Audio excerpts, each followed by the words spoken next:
स्वागत है आपका पॉजिटिव इनबॉक्स हिंदी चैनल पर। इस चैनल पर आपको नई नई और दिलचस्प कहानियाँ मिलती हैं। अगर आप पहली बार इस चैनल पर आए हैं तो चैनल को सब्सक्राइब कर लीजिए और वीडियो अच्छी लगे तो कमेंट और लाइक करना बिल्कुल मत भूलिएगा। किसी समय की बात है, रूपनगर नाम का एक देश था और वहां पर एक राजा राज किया करता था। राजा का एक मंत्री था जो राजा को हर तरह के राजकाज में सलाह दिया करता था। राजा का बेटा और मंत्री का बेटा दोनों आपस में बहुत ही अच्छे मित्र थे। एक दिन की बात है, उस देश का राजकुमार जिसका नाम प्रीतसेन था और मंत्री का बेटा जिसका नाम सुलोचन था, दोनों जंगल में शिकार खेलने के लिए गए। दोपहर का समय हो गया था तो दोनों को बहुत ही प्यास लगने लगी। घोड़े दौड़ाते हुए वो पानी की खोज करने लगे, लेकिन काफी खोजने के बाद भी उन्हें पानी नहीं मिला। अब क्योंकि राजकुमार का प्यास के मारे बुरा हाल हो रहा था, सुलोचन ने कहा, राजकुमार, आप यहीं पर किसी पेड़ के नीचे आराम कीजिए, मैं आपके लिए पानी ढूंढ कर लाता हूँ। इतना कहने के बाद सुलोचन पानी की तलाश में निकल गया। थोड़ी देर के बाद वो एक बगीचे में जा पहुंचा जहां पर एक कुआं था। सुलोचन ने जल्दी जल्दी कुएं से पानी निकाला। पहले तो उसने अपनी प्यास बुझाई और फिर कुएं से लटकती हुई बाल्टी में पानी भरकर वो राजकुमार के लिए ले गया। अभी वो वापस जाने के लिए पलटा ही था कि तभी उसकी नजर कुएं की दीवार पर बनी हुई किसी लड़की की तस्वीर पर पड़ी। सुलोचन कुछ देर तक तस्वीर को देखता रहा और फिर उसे जब अपने दोस्त राजकुमार की याद आई, वो पानी लेकर राजकुमार के पास पहुंच गया। पानी पीने के बाद राजकुमार ने जब कुछ होश संभाला तो पूछने लगा, ये पानी तुम कहाँ से लाए हो सुलोचन? सुलोचन ने कहा कि पास में ही एक बगीचा है जिसमें एक कुआं है और उस कुएं से ही मैं पानी लेकर आया हूँ। राजकुमार ने कहा, अब मुझे कुछ अच्छा महसूस हो रहा है, चलो उस बाग में चलते हैं। ये कहकर दोनों उस बाग की तरफ चल दिए। जब दोनों मित्र उस बाग में पहुंचे तो चलते चलते राजकुमार उस कुएं के पास जा पहुंचा। तभी राजकुमार की नजर कुएं पर बनी हुई उस लड़की की तस्वीर पर पड़ी। तस्वीर देखते ही राजकुमार अपने होश खो बैठा। वो कहने लगा, ये तस्वीर इतनी सुंदर है तो ये लड़की सचमुच कितनी सुंदर होगी। मुझे तो इससे प्रेम हो गया है। अब तो मैं इस तस्वीर वाली लड़की से ही शादी करूंगा। ये सुनकर सुलोचन कुछ घबरा सा गया और कहने लगा, राजकुमार, ना जाने ये तस्वीर कब से बनी हुई है और ये लड़की सचमुच में भी कहीं पर है या नहीं। वो जिंदा है या मर गई इस बात का भी पता नहीं है। मुझे तो लगता है कि किसी ने यूं ही कोई नकली तस्वीर बना दी है। भला हम इस तस्वीर वाली लड़की को कैसे ढूंढ सकेंगे? राजकुमार वही तस्वीर के पास बैठ गया और कहने लगा कि अगर सचमुच ये लड़की मर गई है तो मैं भी यहीं पर अपनी जान दे दूंगा। मेरे दोस्त सुलोचन, मैं इस लड़की के बिना इस दुनिया में नहीं रहना चाहता। सुलोचन ने जब राजकुमार की ऐसी हालत देखी तो वो कुछ डर सा गया। राजकुमार ने कहा, सुलोचन, अगर तुम सचमुच मेरे दोस्त हो तो जाओ इस तस्वीर वाली लड़की का पता करो। ये कहाँ रहती है, ये कौन है? तब सुलोचन मन ही मन में सोचने लगा कि मैं अगर राजकुमार की बात नहीं मानता हूँ तो ये मेरे और मेरे परिवार के लिए अच्छा नहीं होगा और साथ ही राजकुमार भी इस लड़की के दुख में मौत को गले लगा लेगा। अगर मैं राजकुमार को यहीं पर छोड़कर वापस अपने राज्य की तरफ जाऊं तो भी मेरी खैर नहीं है। वो राजकुमार से कहने लगा, अपने आप को संभालो राजकुमार, जरा उठो तो सही। हमें कम से कम अगले गांव तक तो जाना ही होगा। हम वहीं पर जाकर पता लगाएंगे कि ये तस्वीर किसकी है। राजकुमार कहने लगा, नहीं नहीं, अब मैं यहाँ से नहीं उठूंगा। यहाँ पेड़ों की छांव है, ठंडा पानी है, मीठे फल भी मौजूद हैं और फिर सबसे बढ़कर ये तस्वीर यहाँ पर है। तुम जाओ, जब तक तुम इस तस्वीर वाली लड़की को यहाँ पर लेकर नहीं आओगे मैं यहाँ से नहीं जाऊंगा। आखिरकार तंग आकर सुलोचन ने राजकुमार को उसी बाग में छोड़ दिया। वो तस्वीर वाली लड़की की तलाश में निकल पड़ा। मंत्री का बेटा सुलोचन चलते चलते गांव में जा पहुंचा और वहां के लोगों से बगीचे के बारे में पूछताछ करने लगा कि इस बगीचे का मालिक कौन है। उनमें से एक आदमी ने बताया कि ये एक सौदागर का लगवाया हुआ बगीचा है और साथ ही साथ मुसाफिरों के आराम करने के लिए, उनकी प्यास बुझाने के लिए कुआं भी उसी ने बनवाया था। कुछ नौकरों का इंतजाम भी किया गया था जो वहां से गुजरने वाले राहगीरों को खाना खिलाते थे और पानी पिलाते थे। इन सारे कामों का खर्च सौदागर खुद अपनी जेब से भरता था। जब एक दिन वो नेक दिल सौदागर मर गया तो उसके बेटे नालायक और निकम्मे निकले। उन्होंने अपने नौकरों को निकाल दिया और इस बगीचे की देखभाल करना भी छोड़ दिया। सुलोचन ने कहा, क्या मैं उस सौदागर के बेटे से मिल सकता हूँ? अगर तुम्हें उनका ठिकाना मालूम है तो मुझे वहां पर ले चलो। वो आदमी सुलोचन को सौदागर के घर ले आया। दरवाजा खटखटाने पर सौदागर का बड़ा बेटा बाहर निकला। क्या गांव से बाहर जंगल में जो बगीचा है वो आपका है? सौदागर का बेटा कहने लगा, जी हाँ, वो मेरा ही है और वो कुआं भी मैंने ही बनवाया है। सुलोचन ने पूछा, क्या आप बता सकते हैं कि वो कुआं बनाने वाले कौन थे? जी हाँ, वो कुआं बनाने वाले मजदूर यहाँ से थोड़ी ही दूर एक दूसरे गांव में रहते हैं। इसके बाद सुलोचन कुएं को बनाने वालों का नाम पता मालूम करके वहां से चल दिया। दूसरे गांव में पहुंचकर जब उन मजदूरों के वहां पर पहुंचा जिन्होंने कुआं बनाया था, उस आदमी ने सुलोचन की खूब खातिरदारी की और रात भर उसे अपने यहाँ पर ठहराया। सुलोचन के पूछने पर उसने बताया कि हाँ, कुआं मैंने ही बनाया था। तो फिर आप जानते होंगे कि कुएं पर किसकी तस्वीर बनी है। बेशक वो कुआं मैंने ही बनाया था, लेकिन उस पर जो तस्वीर बनी है वो मेरे बड़े भाई ने बनाई थी। अगर आप वहां जाकर उनसे मिलें, आपको आसानी से तस्वीर के बारे में पता चल जाएगा। सुलोचन जिस आदमी से बातें कर रहा था वो बहुत ही बूढ़ा था। सुलोचन सोचने लगा कि ये आदमी खुद ही इतना बूढ़ा है तो इसके बड़े भाई की उम्र कितनी होगी, वो जिंदा होगा भी या नहीं। ये सोचता हुआ सुलोचन अगले गांव की तरफ चल दिया। ढूंढते ढूंढते उस आदमी के घर में भी जा पहुंचा, लेकिन ये आदमी उस पहले वाले आदमी से काफी जवान मालूम पड़ता था। सुलोचन ने पूछा, यहाँ से कुछ दूर जंगल में जो बगीचा है उसके कुएं पर तस्वीर आपने ही बनाई थी? जी हाँ, तस्वीर मैंने और भाई साहब ने मिलकर बनाई है, मगर मैं ये नहीं जानता कि वो तस्वीर किसकी है। मैंने तो सिर्फ उस तस्वीर में रंग ही भरे थे। उसका असली खांचा तो भाई साहब ने ही बनाया था। शायद वही जानते होंगे कि ये तस्वीर किसकी है। क्या आपके भाई साहब आपके साथ नहीं रहते? जी, पहले तो रहते थे, लेकिन बाद में हालात कुछ ऐसे हो गए कि हम दोनों को अलग अलग होना पड़ा।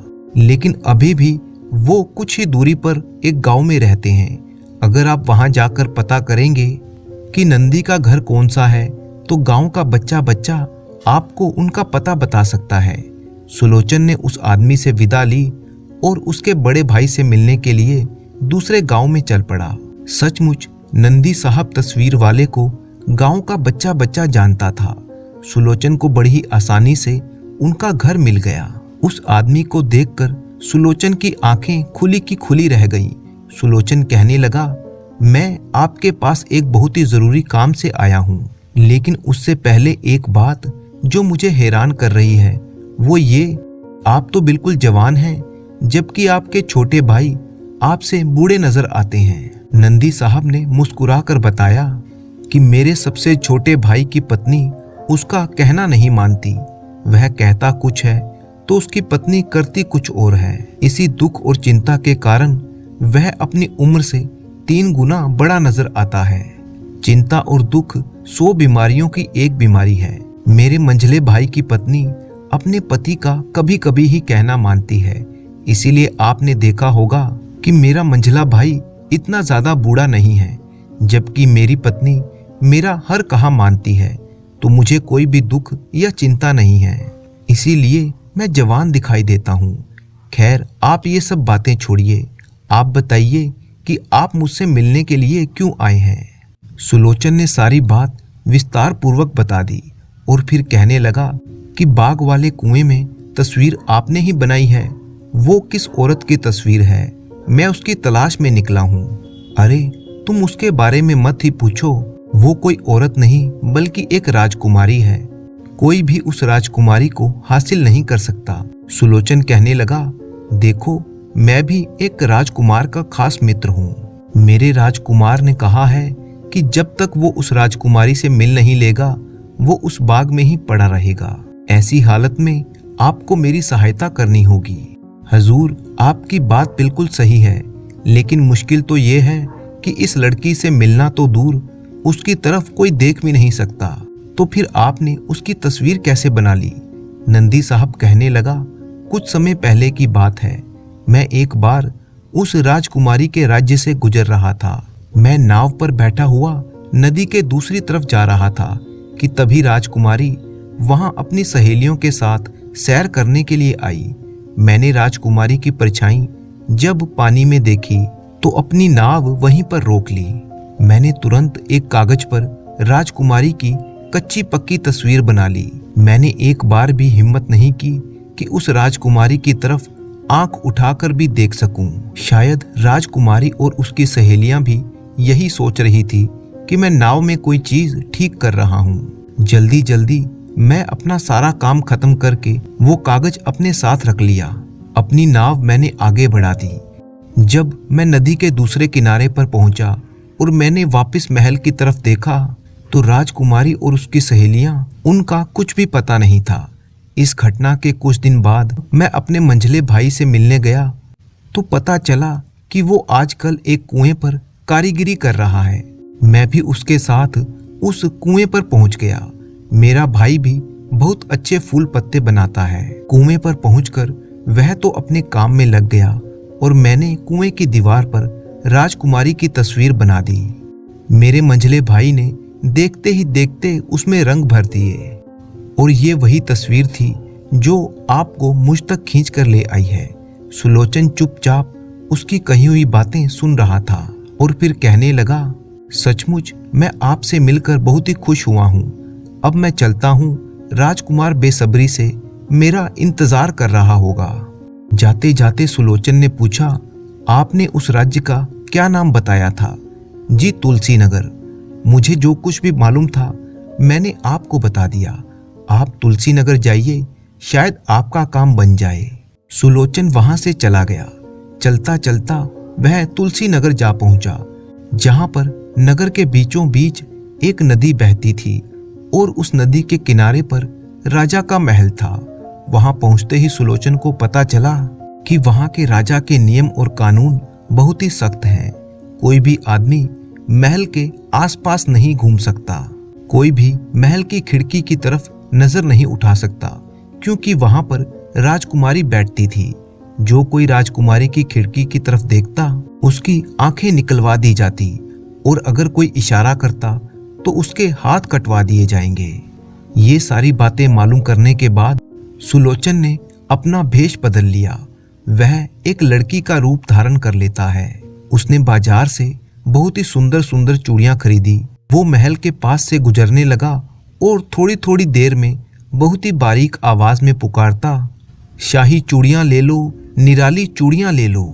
चूड़ी वाली की आवाज सुनकर कई औरतों ने उसे बुला लिया, लेकिन उसने इन चूड़ियों की कीमत इतनी अधिक बताई कि सभी औरतों को कहना पड़ा कि सचमुच ये चूड़ियां तो कोई राजकुमारी ही पहन सकती है। 2 दिन तो सुलोचन वहीं पर घूमता रहा और फिर एक दिन राजकुमारी ने महल की खिड़की से झांक कर देखा तो सड़क पर एक सुंदर सी चूड़ी बेचने वाली नजर आई। राजकुमारी ने फौरन एक दासी को भेजकर चूड़ी वाली को अपने पास बुलाया। वो चूड़ियां खरीदना चाहती थी। दासी चूड़ी वाली को लेकर राजकुमारी के पास आ गई। सुलोचन राजकुमारी को तरह तरह की चूड़ियां पहनाने लगा और साथ ही साथ वो ऐसी मजेदार बातें भी करता कि राजकुमारी का उदास मन खिल उठा। वो कहने लगी, अरे चूड़ी वाली, तुम रोज ही इधर आया करो, चाहे हम चूड़ियां खरीदें या ना खरीदें। तुम 2 घड़ी के लिए हमसे रोज मिलकर जाया करो।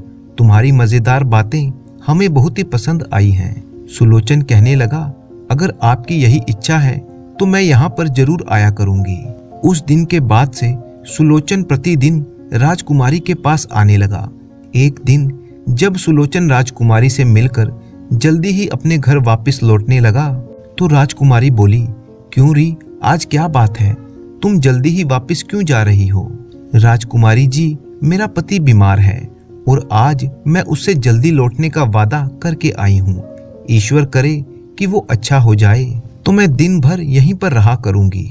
दूसरे दिन सुलोचन रोता पीटता हुआ राजकुमारी के पास आया। राजकुमारी समझ गई कि इसका पति मर गया है। राजकुमारी ने दिलासा देते हुए कहा, तुम फिक्र मत करो, आज से तुम मेरे पास ही रहोगी। वैसे भी मैं सोच ही रही थी कि किसी तरह से तुम्हें अपने पास ही रख लूं।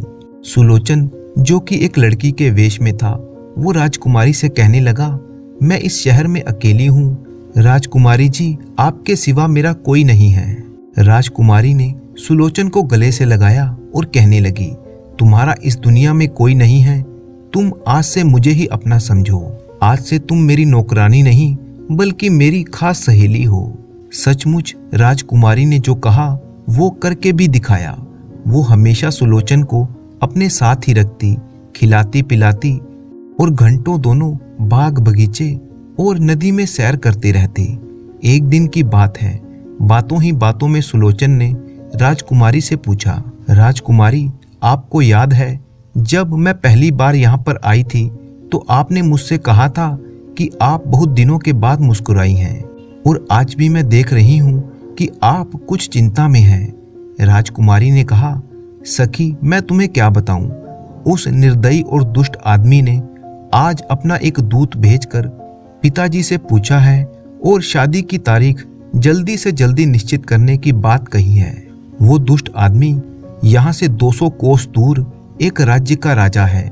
वो उम्र में मुझसे कहीं ज्यादा बड़ा और बूढ़ा है। उसकी सेना बहुत ही शक्तिशाली है।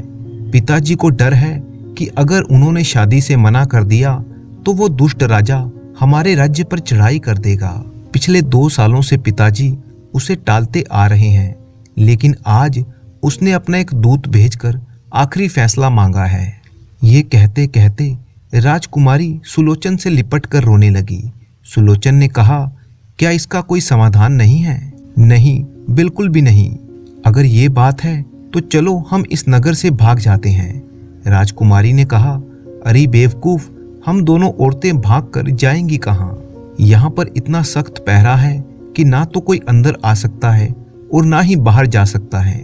अगर हम यहाँ से निकलने में कामयाब हो भी गई तो हम दोनों अकेली औरतें कहाँ पर जाएंगी? सुलोचन ने कहा, अगर आप मुझ पर विश्वास करें तो मैं आपको एक ऐसे देश में ले चलूंगी जहाँ पर सब शांति प्रिय लोग रहते हैं और वहाँ का राजकुमार भी बहुत ही सुंदर है। उसी वक्त कमरे में एक नौकरानी दाखिल हुई और कहने लगी, राजकुमारी जी, महाराज पूछ रहे हैं कि आज चांदनी की रात है, क्या नाव का इंतजाम किया जाए, नदी से पहरेदार हटा दिए जाएं? ये सुनकर राजकुमारी चुप ही रह गई। लेकिन तभी सुलोचना ने कहा, चमेली, नाव का इंतजाम तो जरूर होना चाहिए। आज तो राजकुमारी बहुत ही उदास हैं। चांदनी रात और उसमें नाव की सैर तो उनके दिल को बहला देगी। नौकरानी चली गई तो राजकुमारी ने कहा, सखी, तुमने बिना वजह ही नाव की सैर का इंतजाम क्यों करवा दिया? मेरा मन आज किसी भी काम में नहीं लगेगा। लेकिन सुलोचन किसी तरह से राजकुमारी को मनाकर नदी के पास ले आया। वहां पर एक छोटी सी नाव हिचकोले खा रही थी। दूर दूर तक चांदनी फैली हुई थी और नदी का चमकता हुआ पानी साफ साफ दिखाई दे रहा था। पहरेदारों को वहां से हटा दिया गया। सुलोचन राजकुमारी को लेकर नाव में बैठ गया और बाकी नौकरानियों को ये कहकर वापस भेज दिया गया कि राजकुमारी आज अकेली ही सैर के लिए जाएंगी। सुलोचन नाव को अकेले ही धीरे धीरे धकेलने लगा। वे दोनों धीरे धीरे नाव में आगे बढ़ने लगे। तभी राजकुमारी ने कहा, अरे सखी, तुम किस तरफ जा रही हो? हमारे राज्य की सीमा तो यहाँ पर खत्म होने वाली है। सुलोचन ने एक बार राजकुमारी को मुस्कुरा कर देखा और फिर नाव को आगे ही आगे बढ़ाता गया। कुछ ही देर बाद नाव दूसरे किनारे पर लग गई। सुलोचन कहने लगा, आइए राजकुमारी जी, इस जंगल की सैर करते हैं। राजकुमारी बोली, ऐसा लगता है कि मेरे साथ साथ आज तुम्हारा भी दिमाग काम नहीं कर रहा। एक तो मैं ना जाने अकेली इस जगह पर कैसे पहुंच गई, ऊपर से तुम कहती हो कि इस जंगल की सैर करें। चलो जल्दी नाव में बैठो, हमें वापस चलना चाहिए। लेकिन सुलोचन ने राजकुमारी को हाथ खींचकर किनारे पर उतार लिया और पूछने लगा, अच्छा राजकुमारी जी, ये बताइए कि दुनिया में आपको सबसे अधिक प्रेम किससे है? राजकुमारी बोली, मेरे पिताजी से। सुलोचन फिर से बोला, और उसके बाद आपको सबसे प्यारा कौन है? राजकुमारी ने इस सवाल के बारे में कुछ देर तक सोचा और फिर कहने लगी, सचमुच मुझे पिताजी के बाद सबसे प्यारी तुम हो। इसी दौरान वे दोनों बातें करते करते जंगल के काफी अंदर तक आ चुके थे और राजकुमारी इस बात से बेखबर थी। सुलोचन ने कहा, अगर मैं तुमसे बिछड़ जाऊं तो? ऐसा मत कहो, मैं तुम्हारे बिना एक दिन के लिए भी जिंदा नहीं रह सकती। तब सुलोचन कहने लगा, मैं आपकी सखी नहीं बल्कि सखा हूं। ये कहकर वो जोर जोर से हंसने लगा। उसने अपने सिर से नकली बाल निकाल डाले, दुपट्टा सिर से फेंक दिया। वो राजकुमारी के सामने अपने असली रूप में आ गया। राजकुमारी अचानक हुए इस बदलाव को बर्दाश्त ना कर सकी। चीख मारती हुई वो बेहोश हो गई। सुलोचन उसको कंधे पर उठाकर एक पेड़ के नीचे लिटा देता है और फिर सुबह होने का इंतजार करने लगा। सुबह जब राजकुमारी को होश आया तो वो पलक झपकते हुए सुलोचन को देखने लगी। सुलोचन राजकुमारी के सामने हाथ जोड़कर खड़ा था। कहने लगा, मुझे माफ कर दीजिए राजकुमारी जी, मैं बहुत ही शर्मिंदा हूँ। मैंने आपके साथ धोखा किया है। पिछले कई दिनों से मैं औरत का भेष बनाकर आपके साथ चल रहा था और चालाकी से आपको यहाँ पर ले आया। मैं इस बात के लिए बहुत ही शर्मिंदा हूँ। मैं आपका अपराधी हूँ, लेकिन मैंने ये सब अपने एक दोस्त के लिए किया है। सुलोचन ने देखा कि तभी राजकुमारी की आंखों से आंसू बह रहे थे। राजकुमारी कहने लगी, मुझे इस बात का दुख नहीं है, बल्कि दुख तो इस बात का है कि जब मेरे पिताजी को पता चलेगा कि मैं नाव में बैठकर गायब हो गई हूँ तो वो क्या सोचेंगे। सुलोचन कहने लगा, सोचना क्या है, वो ये सोचेंगे कि तुम और मैं नदी में डूबकर कहीं मर गए हैं। ये तो और भी ज्यादा बुरी बात होगी। वह मेरे दुख में रोते रोते अपने प्राण त्याग देंगे और वो दुष्ट राजा, उसे कहाँ विश्वास होगा कि मैं मर गई हूँ। वो तो उसी वक्त पिताजी के राज्य पर चढ़ाई कर देगा, उन्हें तबाह कर देगा। तुमने जो भी किया बहुत ही बुरा काम किया। सुलोचन कहने लगा, मैं रूपनगर के मंत्री का बेटा हूँ। वहाँ का राजकुमार मेरा बहुत ही अच्छा मित्र है। हम दोनों एक बार रूपनगर पहुँच जाएं तो उस दुष्ट राजा का भी इंतजाम कर देंगे। आओ तुम कुछ खा लो, फिर हम रूपनगर की तरफ चलेंगे। सुलोचन और राजकुमारी ने जंगल से कुछ कच्चे पक्के फल तोड़े और उनको खाकर अपनी भूख मिटाई। फिर आगे चलने को तैयार हो गए। सुलोचन ने कहा, मैं आपको उठा लेता हूँ। नहीं, अब मैं होश में हूँ और तुम जहाँ तक चलोगे मैं भी साथ चलूंगी। इसके बाद दोनों अपने सफर पर चल पड़े। चलते चलते आखिर वह उसी बगीचे में जा पहुंचे जहां पर राजकुमार कुएं के पास बैठा हुआ था। राजकुमार ने जब राजकुमारी को सामने से आते देखा तो वो हैरान रह गया कि तस्वीर में दिखने वाली लड़की उसके सामने खड़ी थी। राजकुमारी एक अजनबी को अपने सामने देखकर घबरा सी गई। तभी सुलोचन वहां पर आया। राजकुमारी से कहने लगा, राजकुमारी जी, ये मेरा सबसे गहरा मित्र और रूपनगर का राजकुमार है। ये कहकर वो पेड़ों के पीछे कहीं गायब हो गया। राजकुमार राजकुमारी के पास आया। इससे पहले कि राजकुमार कुछ बोल पाता, राजकुमारी कहने लगी, मैं अभी बहुत ही थकी हुई हूँ। राजकुमार ने राजकुमारी को एक जगह पर बिठा दिया। इतने में सुलोचन बगीचे से कुछ फल तोड़कर ले आया, साथ ही एक बाल्टी में पानी भी ले आया। ये सब उसने राजकुमार और राजकुमारी के आगे रख दिए। वो राजकुमार से कहने लगा, अब मेरा काम खत्म हो चुका है, परंतु आपका कर्तव्य अभी बाकी है। तुलसी नगर पर पड़ोसी दुष्ट राजा ने चढ़ाई कर दी होगी और हमें तुरंत राजकुमारी जी के पिताजी की सहायता के लिए पहुंचना चाहिए। इसके बाद सुलोचन ने सारी बात राजकुमार को विस्तार से बता दी। राजकुमार तुरंत गरजता हुआ खड़ा हुआ और अपनी तलवार निकालकर कहने लगा कि हम उस दुष्ट राजा की ईंट से ईंट बजा देंगे। वे तीनों रूपनगर की तरफ चल पड़े। रूपनगर के राजा अपने बेटे के दुख में दुखी हो रहे थे।